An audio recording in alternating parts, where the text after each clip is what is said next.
તો આજ તો બાંધવાનું થઈ ગયું આપણે, અને બાંધવા માટે પહોંચી ગયા પંજા લઈને આજે. તો આ વિડીયોમાં બના રહેતો તમને હું બધું બતાવ્યું. જય શ્રી કૃષ્ણ, જય સિયારામ, હર હર મહાદેવ. સ્વાગત છે તમારું એક અમારા નવા વ્લોગમાં. સવારમાં આપણે કાળીને પહેલાં પાણી પીવડાવી દીધું. પાણી પાઈને વરસાદનું વાતાવરણ જોરદારનું હતું, તો એના માટે થઈને આપણે ગયા વર્ષો માટે સારો વાઢવા નીકળી ગયા.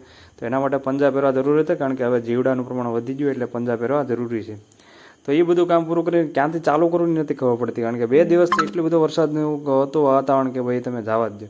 પછી એ બધું કામ પૂરું કરીને અમે નીકળી ગયા એક બાસ્કો મૂકવા, કે જે આપણે બધું સામાન આપણે દાદા જતા હતા તો એને મૂકવા જવાના હતા.